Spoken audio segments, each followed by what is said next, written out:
A música tamén foi protagonista en Ribeira polo Día das Letras Galegas. O municipio contou con diversas actividades centradas nas cantareiras, cunha alta participación, sobre todo da mocidade. O sábado Ribeira saiu ás rúas para conmemorar o Día das Letras Galegas, xornada destacada pola gran recepción que houbo das actividades desenvolvidas. O día 17 foi o día propio, pero Ribeira contou con máis espectáculos ao longo da semana centrados en impulsar a música, o galego e as cantareiras. Foi o mércores o concerto do Conservatorio que tivemos no Auditorio Municipal, con moi boa asistencia de público e, bueno, fundamentalmente familias e alumnado do propio Conservatorio, pero tamén público en xeral. Despois, o xoves, tivemos o concerto das dúas corais de Ribeira, da Coral Municipal e da Coral do Círculo Mercantil, tamén ese concerto de letras galegas que acabou coa interpretación do himno por parte das corais e do público asistente. O sábado xa como prato forte, o venres como prato forte pola noite, en víspera do Día das Letras, tivemos o concerto de Mercedes Peón Ingrávida, o espectáculo que puso a 20 persoas sobre o escenario, un espectáculo diferente, moi potente, que fixo as delicias do público, prácticamente un cheo no auditorio, onde interpretou numerosas pezas, algunha moi presente ao longo de toda a súa carreira musical.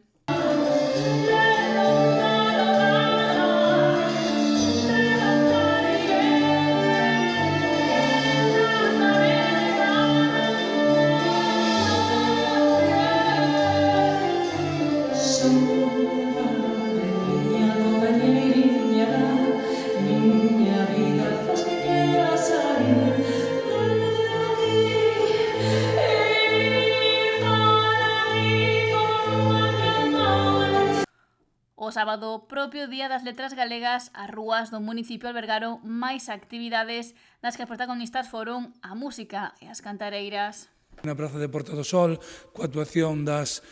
cantareiras e pandereteiras máis pequenas, máis nenas e mozas da Asociación Bailadela de Ribeira e tamén das Sete Linguas da Asociación Francisco Lorenzo Mariño de Aguiño, e despois pola tarde houbo a Festa das Letras en Aguiño durante toda a tarde no Conservatorio, no interior e no exterior, con hinchables, xogos tradicionais, xornada de dibuixo infantil alusiva ás cantareiras, entrega de agasallos, sorteos de lotes de libros en galego, por suposto, literatura infantil e juvenil, e rematou coa actuación tamén das cantareiras de Bailadela e das Sete Linguas e co espectáculo de Cote Malabar, que a verdad fixo as delicias do público. Ao longo da tarde se calcula que preto dun milleiro de persoas asistiron aos actos. Dúas propostas nas que os máis pequenos foron protagonistas.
E onde a Rondaia de Aguiño puxo broche a unha fin de semana chea de cultura, de música e de galego. Actos que contaron tamén cunha alta participación da veciñanza que non se perdeu as propostas lanzadas polo Concello e as asociacións polo Día das Letras Galegas.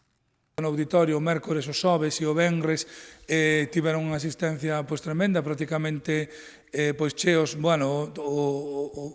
públicos distintos, porque o mércores, como antes decía, foi público máis ben alumnado do Conservatorio e as súas familias e tamén algún público en xeral. Despois os xoves a un público máis, dixéramos, de un pouco a xente maior, que foi ver os concertos das corais, con temas en galego e variados, e despois o venres foi un cheo, con un público moi heteroxéneo de todas as idades para ver espectáculos de Ingrávida, e a Festa das Letras o propio día, pois sí, convidou tanto ao mediodía a xente a ir á Praza de Porta do Sol aquí en Ribeira, como despois acudir a tarde a Aguiño. E a fin de semana o protagonismo foi da rapazada, que non só protagonizou moitos dos actos que se desenvolveron, senón que tamén se achegaron os mesmos para sumarse a eles. A verdad que ven xente pois, de todo o municipio e de toda a contorna ao que foi a festa, porque había diversidade de actividades que chamaban a acudir sobre todo xente moza, non? E cativos, porque tanto os hinchables como os xogos tradicionais, como a xornada de dibuixo infantil, como o espectáculo de cote malabar, de malabares, con lume, con diábolo, con discos, con birlos, era máis orientado a esas idades, e o que temos tamén pois, é que poñer en valor eso, como ben dicíades vos, de que xa tamén as novas xeracións, tanto o público, o sea, dixéramos, os nenos e as nenas como a mocidade, pois xa se introduce no mundo da tradición oral galega a través do canto, das pandereteiras. Ademais das cantareiras, algo que é moi boa sinal de cara ao futuro. Da nosa música, non? Da música tradicional e tamén do propio idioma, da propia lingua, porque, claro, a Real Academia Galega decidiu dedicar en xustiza o Día de Letras Galegas ás cantareiras e a poesía tradicional galega por, dixéramos, ese valor engadido que tivo ao longo dos anos máis prohibidos, dos séculos oscuros ou da propia ditadura, conservar o idioma e ir pasando de xeración en xeración a través dese canto que, sobre todo, fundamentalmente, facían as mulleres nos seus oficios, cando iban á muiñada, cando iban a lavar os lavadoiros, cando nos seus oficios tradicionais, nos seus oficios de diario e nas súas tarefas cotiás. Conservaron as canticas populares e moitas chegaron aos nosos días. Grazas a elas, preservouse a lingua e o sábado festexouse e deuse a importancia que ten as cantareiras e a lingua galegas.